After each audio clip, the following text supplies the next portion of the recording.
अगर आप भी एनर्जी ड्रिंक बहुत ज़्यादा शौक से पीते हैं तो ये वीडियो आपके लिए एक आई ओपनर हो सकती है, क्योंकि आज की वीडियो में हम रिवील करेंगे कि एनर्जी ड्रिंक्स की असल रियलिटी क्या होती है।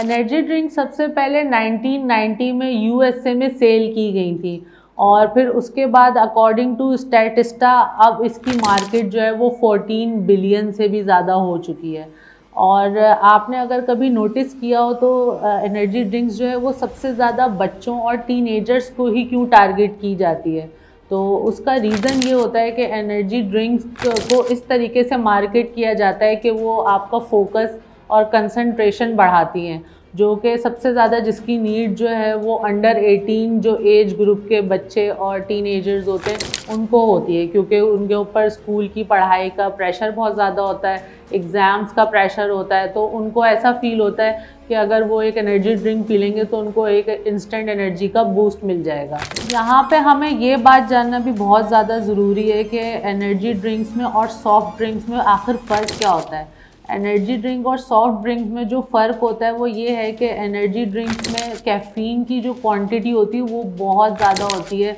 नॉर्मल सॉफ्ट ड्रिंक के मुकाबले में। जैसे कि एक नॉर्मल सॉफ्ट ड्रिंक जो होती है उसके अंदर तकरीबन 30 ग्राम तक जो है वो कैफ़ीन होती है, लेकिन जो एक एनर्जी ड्रिंक होती है उसमें 80 मिलीग्राम से लेकर 400 मिलीग्राम तक जो है वो कैफ़ीन पाई जाती है। और इसी वजह से जो है अमेरिकन एसोसिएशन ऑफ पीडियाट्रिशियन ने ये गाइड किया है कि जो भी 12 से 18 साल की उम्र के जो टीनेजर्स होते हैं उनको दिन में तकरीबन 100 mg से ज़्यादा कैफ़ीन जो है वो एक्सीड नहीं करनी चाहिए। उसके अलावा एनर्जी ड्रिंक्स के अंदर जो एक और बहुत बड़ी चीज़ होती है जो कि नुकसान पहुंचाती है वो है शुगर का बहुत ज़्यादा अमाउंट होना, जो कि सॉफ्ट ड्रिंक से भी कई ज़्यादा एक्सीड कर जाता है। According to American heart association एक नॉर्मल फीमेल को जो है वो दिन में 24 ग्राम शुगर लेनी चाहिए और एक नॉर्मल मेल को जो है वो दिन में 36 ग्राम तक शुगर लेनी चाहिए।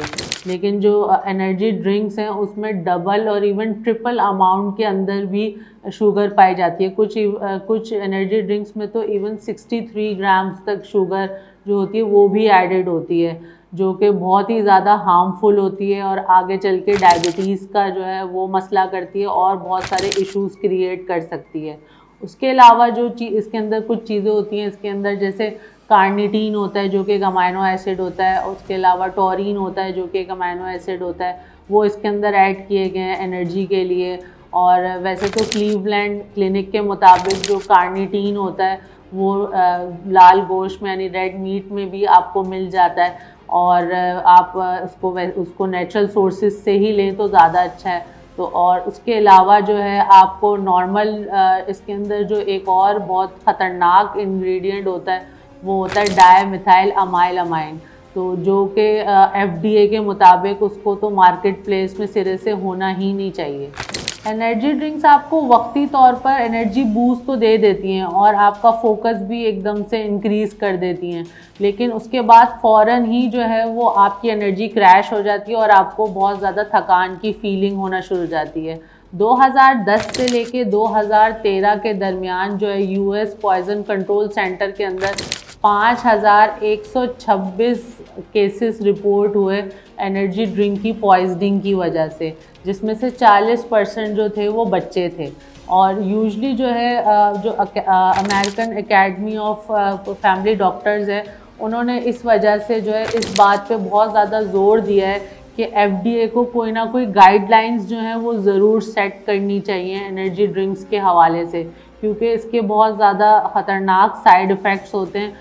जैसे कि इससे आपको चेस्ट पेन हो सकता है, आपको पैल्पिटेशंस हो सकती हैं, इसमें जो है वो हाई ब्लड प्रेशर हो सकता है और उसके अलावा एंजाइटी हो सकती है और रात को नींद ना आना। ये बच्चों के लिए बहुत ज़्यादा ख़तरनाक बात है कि उनको रात भर फिर वो जागते रहते हैं, उनको नींद नहीं आती प्रॉपर तरीके से और उसके साथ साथ जो है और दूसरे इश्यूज़ होना स्टार्ट हो जाते हैं। शुगर की वजह से जो है वो चाइल्डहुड ओबेसिटी स्टार्ट हो जाती है, टीनेज में ओबेसिटी बढ़ती है ये पीने से बार बार। और उसके बाद जो है वो आपके दांत जो है वो ख़राब होने का बहुत ज़्यादा खदशा होता है। तो इस हवाले से हमें CDC जो है वो ये रिकमेंड करता है कि हमें जो है अपने बच्चों को स्कूलों में इस हवाले से जो है वो एजुकेट करना चाहिए कि एनर्जी ड्रिंक्स जो हैं उनके क्या पोटेंशियल साइड इफ़ेक्ट्स हो सकते हैं और कैफ़ीन ज़्यादा पीने के क्या नुकसानात होते हैं। तो ये सारी बातें जो है इस पे अवेयरनेस प्रोग्राम्स जो हैं वो क्रिएट करने चाहिए और स्कूल वालों को इस हवाले से जो है इस पे नॉलेज ज़रूर देनी चाहिए और स्कूल में ही जो है हेल्दी ड्रिंक्स को प्रमोट करना चाहिए, जैसे कि दूध को, पानी को और 100% फ्रेश जूसेस को उनको प्रमोट करना चाहिए। तो अब फैसला आपका है कि क्या आप वक्ती एनर्जी बूस्ट के लिए अपने लिए लाइफ लॉन्ग डिजीज़ जो है वो लेना चाहते हैं या आप अपने आप को जो है अपनी हेल्थ को पहले प्रेफर करते हैं।